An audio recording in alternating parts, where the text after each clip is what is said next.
figure something out there. How's it going?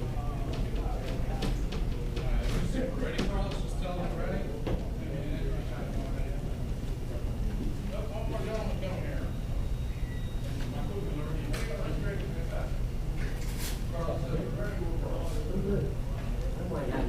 You guys good? Yeah, good.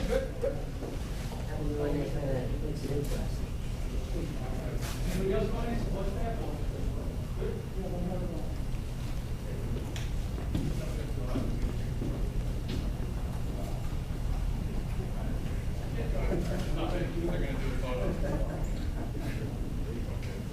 Ready, Carlos? Yes, we're good.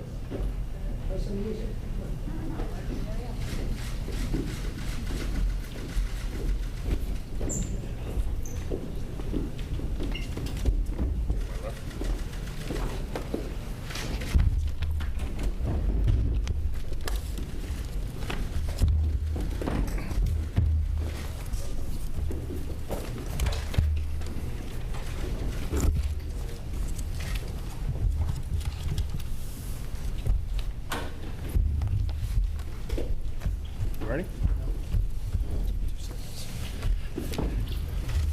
Give us 1 second.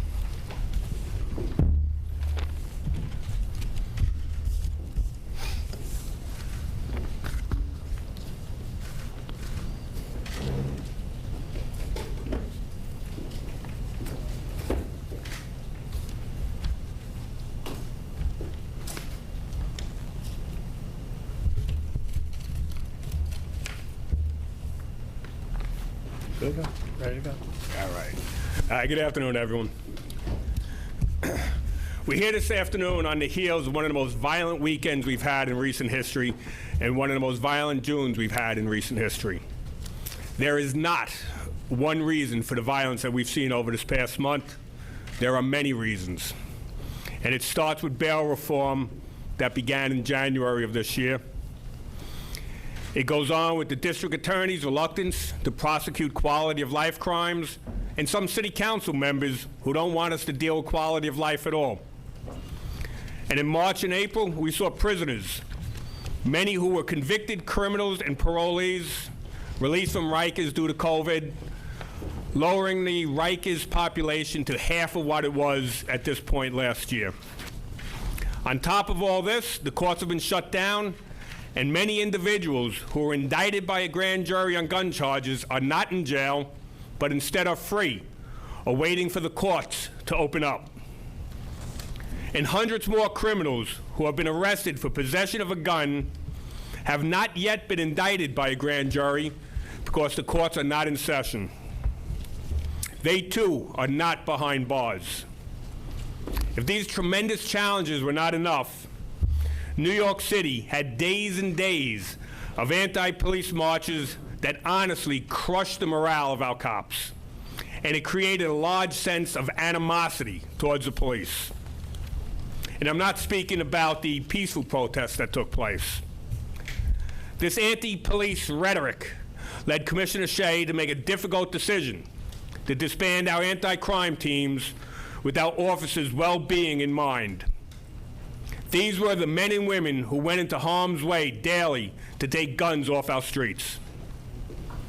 It seems that the people who demoralized our men and women in blue on so-called protest lines and some of our elected officials have short-term memories. I want to remind everyone that these are the same great cops who everyone was applauding during the height of COVID. The same cops who fully embraced neighborhood policing to become even closer to every New Yorker. The same cops who drove down crime and violence to historic lows while reducing arrest. And the same courageous cops, like Officers Estevez and Lopez from the 4-0 precinct, who had a bullet go through their windshield while they were in their police car late Saturday night in the Bronx. Now, as officers try to fight crime, they must take pause before making an arrest due to the insanity of the Diaphragm bill passed by the City Council, as it criminalizes cops who put their knee on someone's back while they are struggling for their life with an individual who is violent and resisting arrest. As the NYPD faces these challenges, we will continue to work with every community member across this city and not just the loudest voices at protests. As far as the statistics and numbers behind it all, I'll turn it over to Chief Mike LaPetri. Mike. Good afternoon. Going to get into the violence for June. So June, we saw 39 murder victims with 0 reclassifications. Out of the 39 murder victims, 28 were gunshot victims. That's 72% of our murder victims. That's usually around 55%. When we look at the method, 28 were shot, 7 were cut, 4 were force. Outside murders, 33 out of 39, or 85%, were outside. Let's take a look at last year, 13, or 45%. Let's look at our gang motives. 28% of our murders in June were gang motivated. Let's look at last year, 3%. 51% of our murders in June had a gang nexus. 2019, 17%. When we look at the victims, all murder victims in June were of the minority community. Let's look at the parole population. 19% of our murders in June, a parolee was involved. Last year, 3%. When we look at the male-female breakdown, 35 were male, 4 were female. Let's take you to the beginning of July. These numbers that I'm giving you, we have to go back to 1996 and 1995 to get higher numbers. I'll take you back to 1996. Over 2,500 shooting incidents, almost 3,000 shooting victims, and almost 1,000 murders. These numbers that we're talking about today are not numbers. Guess what? They're victims. Let's see what 2019 ended up. 319 murder victims, still way too high. 777 shooting incidents, way too high. 923 victims. But we come a long way from 1996. Let's look at July's murders. 14 out of 16, or 88%, have been victims of gunshot. I've been looking at this for a long time. When I look at what it usually is, I said it's about 55%. 69% were outside so far in July, and also all the murder victims in July have been of the minority community. Let's talk about shootings. 205 shooting incidences in June with 270 victims. That's an increase of 164 shooting victims.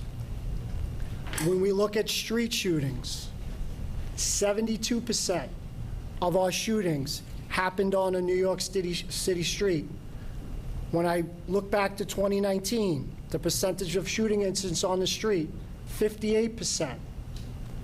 Over 50% of our shootings have a crew nexus. When I look at the victims, 97% of our shooting victims in June were of the minority community. And in July, all our shooting victims have been of the minority community. Again, when we look at our parolee population, and I know we're going to get into Rikers releases, and I'll speak about Rikers releases, and I'll also speak about the 2,500 individuals that were released early because of COVID. And I just want to remind everybody, 75% of those releasees were convicted felons. And the NYPD did have a voice, and our voice was ignored. We recommended 96% of that population not to be released. It was ignored. And now we have more victims, and we see the lawlessness on the streets. when we look at where the shootings are happening, almost half of the shootings in June are in 10 precincts. 10. Almost half. There's 77 precincts in New York City, ladies and gentlemen, and almost half of the shootings happened in 10 precincts. And if you want to stretch it to 15, then we're going over 60%. Those communities are being overrun by the small percentage of gang members who have no regard for their own life and absolutely zero regard for the community. I'd just like to touch on commercial burglaries, grand larcenies of an auto. Just, you know, in June, we continued to struggle with burglary and grand larceny of an auto. It's very simply tied to the following factors. And I'd love to share the data that I have, the empirical data and the anecdotal evidence that I have, that my office has, that my data scientists work at, that the men and women continue to get the data behind it. I'm not sitting up here not giving you data. Burglaries, robberies prior to the pandemic were clearly driven by bail reform laws. When you look at it as a whole, up till last week, we saw the same population of non-bail eligible felony arrests re-arrested for 750 more 7 majors. Now, I'm sure somebody in this room is going to say, that's only 700. Well, tell one of those victims. Go ahead, tell them. So 750 more 7 major victims were arrested, ladies and gentlemen. These are not suspects. These are not what we think they did. These are arrested. And guess what? We're an agency of 40,000 less arrests. Can you imagine if we were arresting at the same level we were last year? That's 750. It's going to be a lot higher. And when we look at the non-bail eligible burglary and robbery arrests, that is the population, the recidivists, that continue to prey on New Yorkers. So let's just take a look at that population.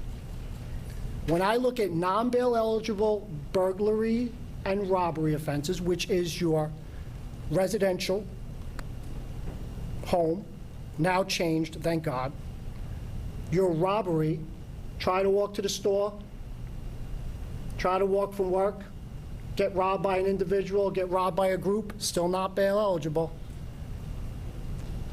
Break into somebody's mom and pop store, guess what? Still not bail eligible. Those are the crimes absolutely being driven by bail reform. So let's just key on those two. Burglary and robbery rearrests, they have been rearrested more than 1,000 times. So just taking that population of a burglary non-bail eligible felony and a robbery non-bail eligible felony, obviously they're all felonies, we see them committing 500 more 7 majors, rearrested for 500 more 7 majors, and rearrested 1,000 more times for an agency that is down 40,000 arrests. So I hear that there's no data behind this. 11th floor, Chief of Crime Control Strategies. We'll share the data, and I'm sharing the data with you now. Chief Monahan talked about the closing of the courts in and around March 16th. My office has been tracking post-pandemic crime since March 12th. And I'm going to give you some statistics. We have 3,000 people, 3,000 individual unique people that have been arrested approximately 9,000 times since the pandemic. That's not recidivism? We talk about Rikers releases. We talk about bail reform. How about we talk about who's not going into Rikers? Nobody. RRs, released on your own recognizance, released on your own recognizance, released on your own recognizance, and then commit a murder. That's a true story. That's a data-driven story right there.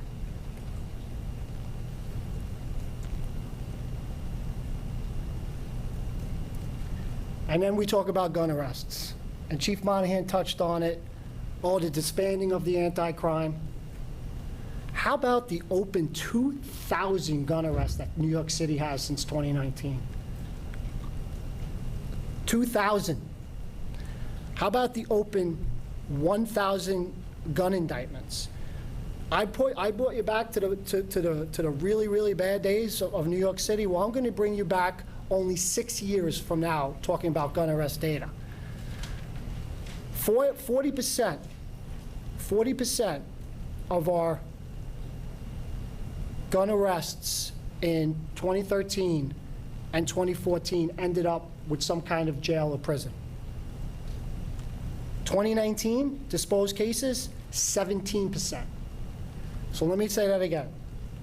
17% of all the disposed cases carrying an illegal gun in New York City, guess what? You need a gun to shoot somebody.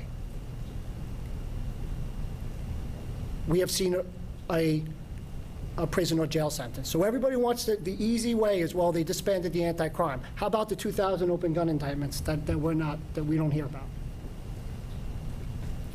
I have an individual that gets arrested in 2018 for an illegal firearm. It takes a year to indict that person because there's plea bargaining possibly going on. And guess what? That person does a triple shooting in Queens in June.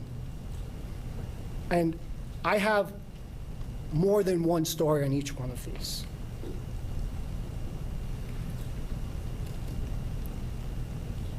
Rikers releases, I'll say it now, and I know I'm going to get the question. So when we look at Rikers releases, 275 people that were released early, out of approximately 2,500 people, have been arrested approximately 550 times. Again, I hope witch-hawking rearrests here after they got out. Not for a crime that happened in January. So again, I'll explain the data all day long. Not for a crime that happened in January. They get released on March 29th, and then we rearrest them in April for the crime in January. That's not how we built it. We built it to show what would happen, and exactly what we knew would happen happens. And that's what happens when 75% of convicted felons in that list get released. And I will tell people there are sexual predators that were released early that committed crimes against children. Mm-hmm. Those are the individuals that got out. NYPD, 96% we said no. And when we look at violence with the 275, we have 2 individuals that committed a murder after a release. One of the individuals might have already had finished his sentence at the time of the murder. One of the other individual absolutely, we think, would have still been in Rikers and committed a murder. And we tie approximately 9 people to violent acts across the city, around a shooting or a murder. Just want to touch on going back to my bail reform, because again, when we talk about this, I know the violence is going to come up. So when we look at individuals, again, this is involved in a shooting or a murder. They could be a witness, they could be a POI, they could be a suspect, they could have been arrested, they could be a witness. So we see 56 people that are arrested for non-bail eligible felonies. And again, we're talking about a 6-month period here. Non-bail eligible felonies, ROR'd, 56 of those people have some kind of connection to a shooting. When we look at bail eligible, something I don't hear anybody talk about when we talk about bail eligible, it's still got to be the least restrictive manner. So when we look at bail eligible individuals who have to get out on the least restrictive manner, which usually means non-monetarily, which usually means could be go to work, Can't travel, don't commit a crime. Things that we know don't work. 80 people, 80 individuals who got ROR'd for a bail-eligible crime, remember, least restrictive manner, have been in and around a shooting incident in New York City. I know Chief Monahan touched on it, but there is a multitude of reasons why shootings have increased in New York City. And, you know, when it comes to street violence, we see what the precursors are. We have the knowledge to stop shootings. It's unfortunate that most of our powers were taken away to stop the shootings. Knowledge is power. Well, we have the knowledge. We don't have the power. All right, open it up for questions. Ashley. Chief, the question is for Chief LePetri. I think, you know, what I wanted to ask if you could go back to some of the numbers and give us the raw data instead of the percentages, because I find that, you know, sometimes the calculations, it's like 15.6, and you know, we don't know if there's 15 victims or 16. The second question is, you know, you mentioned that the bail reform, for instance, you know, 136 people RR who are hanging around a shooting setting as either suspect, victim, witness. It just doesn't seem like a lot when we're talking about almost 600 shootings. And I know you're going to say, you know, we'll talk to the victims. I've been a victim of several felony crimes, so I would hope that we can stay focused on the data. And if you can explain, too, one thing I haven't heard you say is, you know, how many people who are suspected of, who you have not arrested, that you also suspect of being involved in additional shootings? Because I think that's where the focus is right now, shootings and murders, which are primarily shootings. So I would like to hear you provide that number so far this year. Let me start. All right, so you start off with the 136 saying that's not, but those are the ones that we've identified at the scenes of a shooting. So 136 times as a perp, victim, suspect, or witness. That's a lot of times that they're out on the scene. People that wouldn't be out there, wouldn't have been victimized, wouldn't have shot somebody if they weren't out on the streets. So that is a big number out there. As you take it out, as we have an increase, you take 136 possibly out of there, that number drops. It drops substantially. And those are the ones that we've identified. So that is a major number. I don't want to make light of it. And another one that he didn't do is open gun arrest. There's an additional 40 people who are out on an open gun arrest that have been on the scene of a shooting. That's a lot of individuals who could be sitting in a jail cell right now instead of being out there around gunfire in our city. And again, this is not tied to one factor. Yeah. There are numerous factors. You have to put this all together. And if we continue to be short-sighted and say, well, it's one factor, it's not one factor. I think what a lot of people say is we hear you giving a lot of numbers, but not necessarily making a direct connection to the changes to the criminal justice reforms, which has mainly been the NYPD argument for almost a year, that these criminal justice reform, raise the age, bail reform, parole and records releases are responsible for these dramatic rises in crime and particularly shootings. And I'm just not hearing you provide data that supports the direct connection. Again, I don't expect you to have it all, obviously, but I do expect, you know, something a little bit, you know, given the impact that NYPD has said these events have had, I just expect the numbers to be a little bigger. Okay, so I'm going to read you the data. And direct. All right, I'm going to read data. So these are non-bail eligible burglary and robbery rearrests. 563 of the 2,372 NYSIDs, or 23.7%, were rearrested at least once for an offense committed after their initial arrest. These 563 NYSIDs, which is unique people, were responsible for 1,501 rearrests, 2.7 rearrests per NYSID. The table on the right relates to the 1,500 rearrests. 656 of the 1,501 rearrests for non-bail eligible burglaries and robberies, or 44% were 7 majors. Now I'll take you to 2019, comparing the same population of people. 278 of 1,395 NYSIDs, or 19.9%, were rearrested for at least once for an offense committed after initial arrest. The 278 NYSIDs were responsible for 569 rearrests. The table on the right relates to the 569. 150, remember, I said 656 in 2020. 150 of the 569 rearrests, or 26%, were 7 majors. It was at 44%. That is a direct correlation to recidivism that's driving the burglary and the robbery number.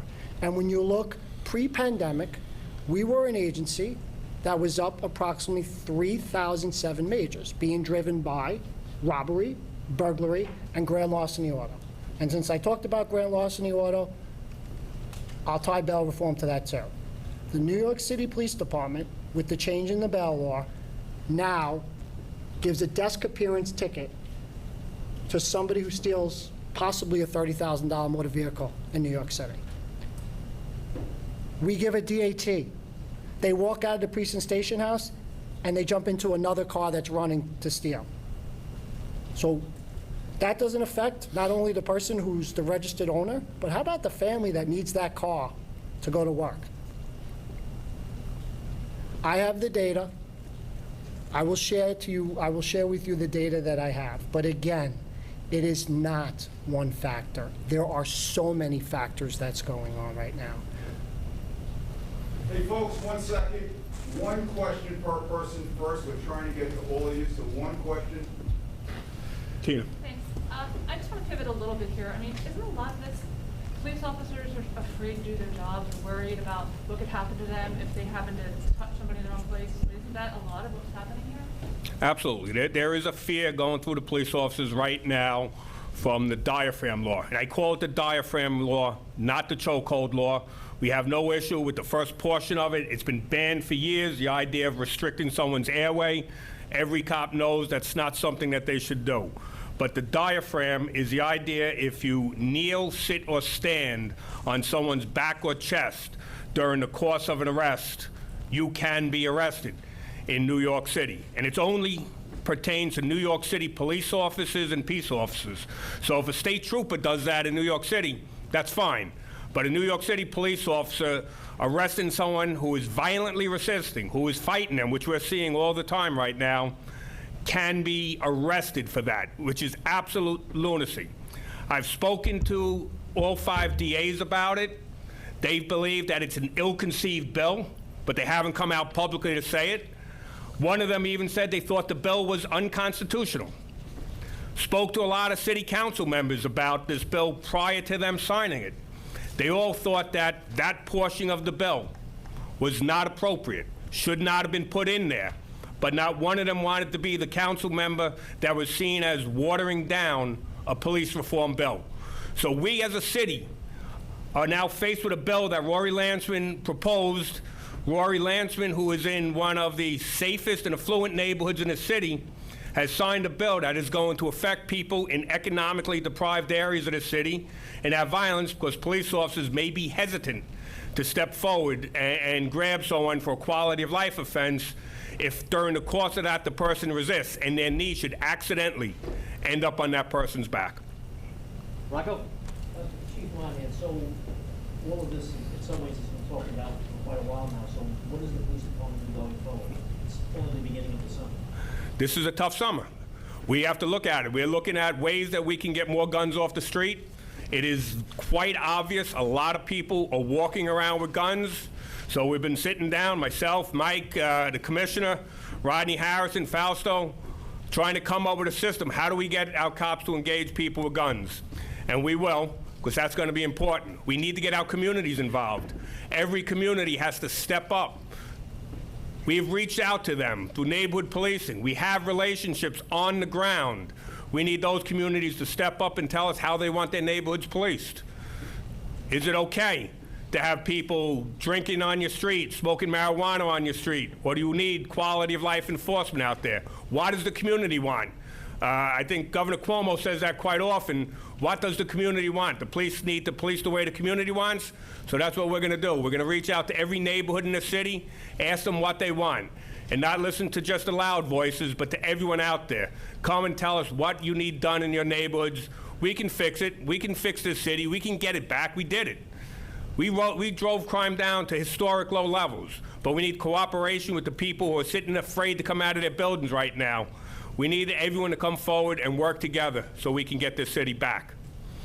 Miguel. Yeah, hi, Chief Petrie, good afternoon. Good afternoon. So, about this weekend, do you know if any of the released inmates from Rikers are behind the shootings or shooting deaths? For this weekend, I don't have that data yet.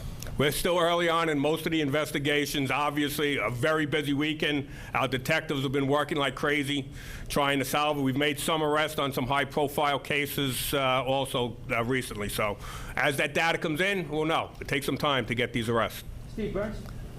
Chief, just wanted to ask, I mean, you mentioned that there is low morale. Does that at all translate into maybe less motivation to do the harder parts of the job? Going out on patrol, doing investigations, making arrests. Does that low morale translate at all to on-the-job action? Now, the cops are out there every day. They're out there, and if they see a guy with a gun, if they see someone doing a robbery, they're going to do what they do every day, run into harm's way and make that arrest. Are they going to be as proactive to quality of life offenses? Well, if the community tells us they don't want us to do it, then we have to think twice. But our cops will do what the neighborhoods want, what we need to do to keep the city safe. As far as investigations, we have the greatest detectives in the world, and that's how we're going to solve it, build strong cases to make sure that when we do lock these individuals up, that they stay in jail. Jan. Can you give us an update on this weekend? Our latest tally was 37 shootings, 55 victims, and 10 fatalities. If we start from Friday at 001, that'd be Thursday night into Friday morning, all the way through midnight on Sunday, it is 45 shootings, 64 victims, 11 murders. Sandra Booker. You said there were 10 neighborhoods where the biggest problems are. What are those neighborhoods, and is there anything specific that you intend to do in those neighborhoods to try to knock down on them? So when I look at those 10 neighborhoods, 6 out of 10 are in Brooklyn. 3 are in the Bronx, and 1 is in northern Manhattan. And when I look at what's plaguing those neighborhoods right now, again, we're seeing street-related violence driven by crew members. We are absolutely seeing an uptick in large gatherings that then become violent.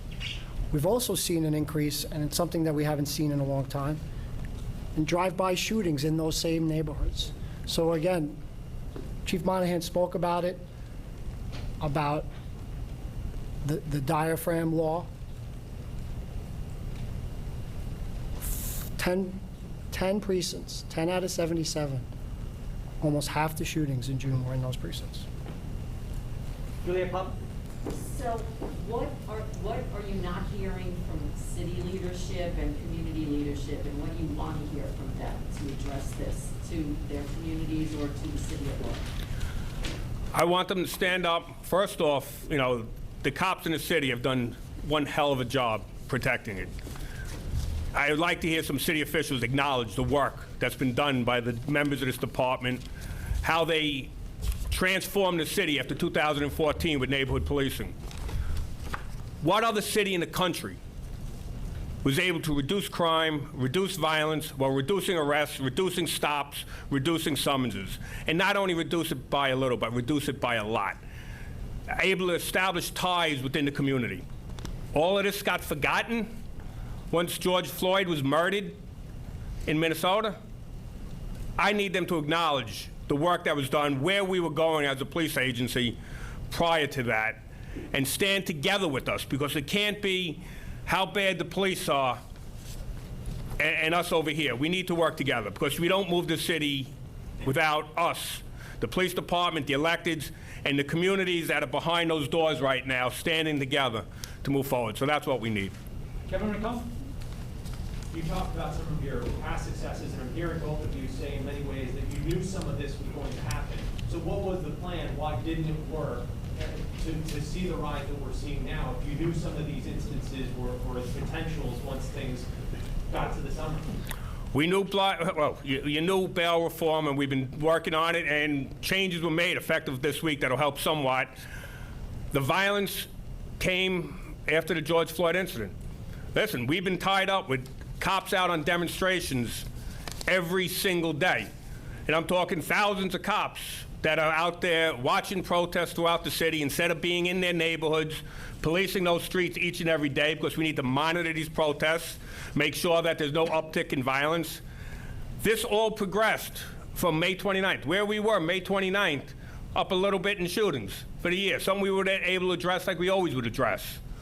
The explosions happened after that. The explosion started after the murder of George Floyd, after the protests here in the city, after the animosity towards the police within this city, after a feeling of emboldenment by the criminals on the streets that the cops can't do anything anymore, that no one likes the police, that they can get away with things, and that it's safe to carry a gun out on the street. We have to get that back. This has been a month's time, just over a month that this has taken off. Together, us and the members of our community can get it back, but it's going to take teamwork to do it. Myself? Yeah, firstly, I'd love to hear anecdotal information about particular instances of people released from Rikers Island who committed either murders or committed shootings, and also some of the council members have called your information a lot of propaganda. Not propaganda. Take a look at what's going on out in the streets right now. Don't call it propaganda in Harlem when so many people were shot. In Brownsville when so many people were shot. Murders up in the 4-4 precinct over this weekend. That's not propaganda. That's violence. Mike, you want to talk about? Again, this is some anecdotal evidence. This hits all factors. Like I said, I'm not going to just tie our violence increase into one factor. It's many factors. We have an individual that gets arrested on March 13. I'm sorry. We have an individual that gets arrested on May 25th for criminal sale of controlled substance. Not a bail-eligible charge anymore. You have to be a major trafficker. Still looking to define that totally. You have to be a major trafficker to get a bail in New York City for a narcotics-related offense. When, by the way, narcotics-related shootings are up. ROI'd for that. And on June 6th, that person committed a stabbing murder. We have an individual arrested, parolee. Remember I said we're at the highest rates we've ever seen since we started tracking it in 2005 for parolee-involved incidents and murders and shootings. This person is a parolee. He gets arrested for committing 2 domestic violence offenses on March 29th. Gets ROI'd for each one of those. He then commits another domestic violence offense on April 24th. Gets ROI'd for that. And then he shoots and kills an individual in June. So there's multiple stories behind that one. Was that a family member? No. Okay. The 3 domestic violence obviously were. The shooting, no. That was another crew-motivated shooting in the areas that I spoke about. We have an individual. Gets arrested, being held, gets an early COVID release, and commits a murder. We then have an individual that assaults the same person that he ends up murdering 4 days later. So he assaults an acquaintance, gets ROR'd, and then on March 10th, 4 days later, he kills that person. So go back to my original statement. Nobody's going into Rikers, everybody's getting out of Rikers. Those are the examples that we're seeing, and we have many more. Thanks, Jack. Two quick data question. The 11 killings over the weekend, were those all gun violence related? 14 out of 16 were gun. I think they were. 10 out of 11. One stab. One stab and domestic. And what's your prognosis for the rest of the summer in terms of predicting what crime in the city will look like over the next few months? It could be problematic. We need to turn this around. We need to get the people in every community out with their cops saying, let's put an end to this right now. We need some help, and I'm going to keep saying this Diaphragm Law, we need that to be changed to give our cops the confidence that they need, that if they fight with somebody, that they're not going to go to jail if their knee hits their back. Unintentionally. Unintentionally. We need to be able to work together and identify some of these individuals, and we have a lot identified from these shootings, and be able to put them in jail. I know Commissioner Shea sat down with the 5 DAs and Janet DeFioria today, talking about the opening of courts.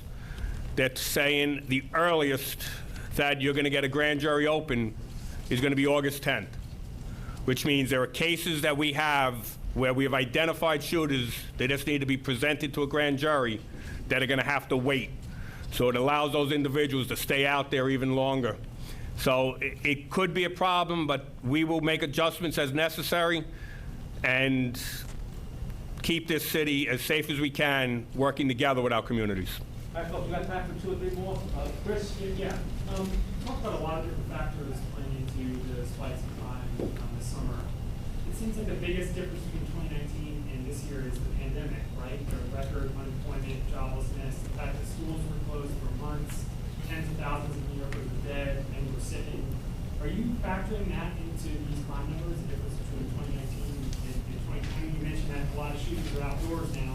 That seems to suggest that people are encouraged to go outdoors because they can't go indoors elsewhere. So how does these factors of unemployment, stress from not having schools for months, these other factors contribute to your compiling of data?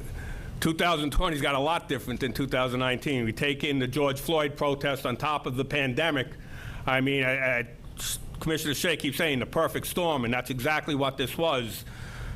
COVID plays a huge portion of it. That's why the courts are closed. 4 months of no courts open because you can't gather people together to process cases, so we can move cases along, so we can have grand juries. People have nowhere to go, so they're out on their same street corner. They're not going to bars, they're not going to restaurants, they're not going to clubs. Where are they going to go? It's 95 degrees out. They're going to come outside their house and hang out on their block, in the thousands at times, and that's what we saw this weekend. So yeah, COVID is playing another role. It's part of everything that is rolling together that's making this a historically tough year for the NYPD. John Doyle? Chief, 2 weeks ago, an 100 precinct gave a family door police officer was caught on video executing chokehold. And the mayor said as part of criminal justice reforms that internal affairs would investigate within 2 weeks and come to a conclusion in that case. Is there a conclusion in that case just yet? Which one? No, 100 precinct. 100 precinct. He was arrested by the district attorney's office, Queens District Attorney's office. So now we sit back and they are prosecuting at this point, but we continue a side investigation where we can't interact with what's going on in a criminal investigation. So Commissioner Resnick is still working on that case. Last question, Shayna? I want to talk about his I know we're homicide. going to talk about Yeah. Chief, please clarify, how many gun suspects arrested since the pandemic started have been released because of, because grand juries are closed down? And do you know if any of the DAs in any gun cases have tried to hold them in through preliminary hearings? That's like a way around the grand jury process, the deadline. So the first part of your question, I'll say this. This year, 40% of all gun arrests have been released on their own recognizance, compared to 25% last year. Okay? We have seen some preliminary hearings take place for gun arrests. Some district attorneys are doing them more than others, but the short answer is yes, there have been some preliminary hearings. So is the increase in the percentage, you could attribute that completely to the pandemic? Yes, we absolutely see more released on their own recognizance because of the pandemic. We're also seeing a reluctance in some cases to do the preliminary hearing, where the district attorney would like to do a grand jury indictment instead of the preliminary hearing. All right, I'd just like to have Chief Wilcox just go into a quick update, the great work that our detectives do on the Brandon Hendricks homicide in the 4-6. Thank you, Chief. I just, over the weekend, obviously we're talking about the violence. I just want to remind the room that at every one of those acts of violence, all those shootings, those murders, there were detectives at the scene investigating, gathering witnesses, gathering video, doing the great work that they do, the excellence that they always display. We've been affected, as all of us have been, by the challenges of this year, but the Detective Bureau has not diminished in our drive to remove killers off the street. So I want to take you back a little bit to June 28th, a very tragic murder in the Bronx in the confines of the 46th precinct. A young man, 17 years old, Brandon Hendricks, killed having just graduated high school on the threshold of going to what everyone seemed to agree was an amazing future, killed with gun violence. So the detectives at the 46th precinct have been working that case relentlessly. That hard work identified a suspect, and the Fugitive Enforcement Unit, particularly our Bronx Violent Felony Squad, have been working hard to apprehend that suspect, and they did so this morning. So this morning, the Bronx Violent Felony Squad apprehended a 22-year-old male, Najim Luke, a Bronx resident, a robbery history. He was apprehended, brought back to the 46th precinct, and he has been arrested for murder in that case. Do you have anything else you want to give out? There's a few other cases I want to talk about really quickly. So part of the violence from yesterday, the 44th precinct was impacted very hardly yesterday. It's a precinct I know very well. I was a cop there. So yesterday afternoon, a very, very cruel crime, a murder of Mr. Anthony Robinson, a 29-year-old male, walking along 170th Street. Remind you, late afternoon, broad daylight, walking with his 6-year-old daughter, walking westbound towards the Grand Concourse, when a car pulls up next to them. A male in that car rolls down the window and reaches a gun out and shoots him, killing him in front of that child at the intersection. A cruel and senseless murder. Obviously, Mr. Robinson isn't the only victim of that crime. That young girl is a victim of that crime. That community in that northeast part of the 4-4 precinct is also a victim of this murder. So earlier this morning, I'm going to hold up a poster. The Chief of Detectives, Rodney Harrison, has issued a $10,000 reward for any information regarding this homicide of Mr. Robinson. So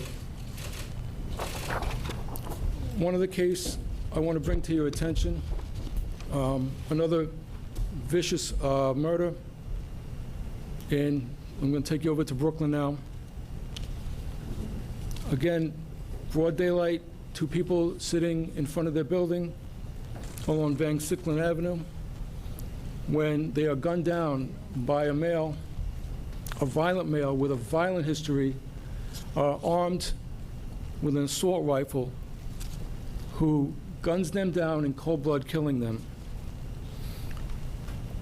And we have video of him running away from the scene with that assault rifle. So, Mr. Charles Hernandez is our suspect, 47-year-old male, on parole for weapons possession. This is his picture. We have a Crime Stoppers reward for him. It's also on the screen behind me. A violent individual. Our detectives from the Fugitive Enforcement Division are actively hunting him. But again, we reach out to the community and we seek out their assistance and their support for any information that they can provide to help us bring this suspect to justice. Thank you. Anything just on these shootings? Rocco, Chief, what is the motive in the Hendricks case and the Robinson case? And can you fill us in on the Tanaya Johnson case as well? So, obviously, the Hendricks case is still very much evolving. I don't want to go into motive right now. You know, he's being arrested and charged today. That will come out as it goes along. But again, a senseless act at a barbecue.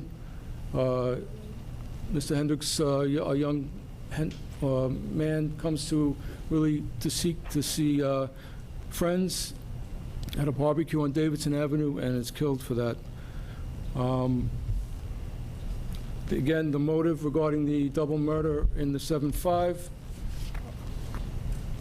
I'm not going to go into that right now. That's part of the investigation. It's an active, very much an active investigation, and we'll get into that. I know you mentioned, Rocco, let's go back to the Bronx and another senseless murder. Right, you mentioned Tiana Johnson, a young woman. Again, another example of a young person on the threshold of unlimited potential, killed by senseless gun violence. So the detectives of the 47th Precinct, working with Bronx Homicide Squad and many other facets of the Detective Bureau, have been working non-stop on this case. And that's where we are now. Again, as you can see up there, there's a $10,000 Crime Stoppers reward. We're seeking out any information and support from the community that will help us solve this senseless crime. Last question, Juliet. Can you say at all on the Hendricks murder if the victim and the accused knew each other? I can't say that right now. Give her what she's asking. Allison? Thank you. On the heels of this violence weekend, what do you say to people who are directly calling for defunding or abolishing the police? You take a look at what's happened this weekend, the amount of shootings just the last week, 74 incidents, 101 victims, 101 people who took a bullet, 18 who were killed. Imagine if there weren't cops out there. Imagine if it wasn't detectives responding to every scene, if it wasn't detectives identifying the murderers that are out there that are perpetrating this violence. Just imagine how bad it would be if you ever abolished the police. Let's not listen to the voices.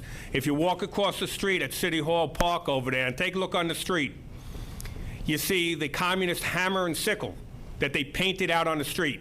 Are these the voices? Are these the loud voices that we should be following, that this city should be following? I hope not. Thank you, everyone. Thank you.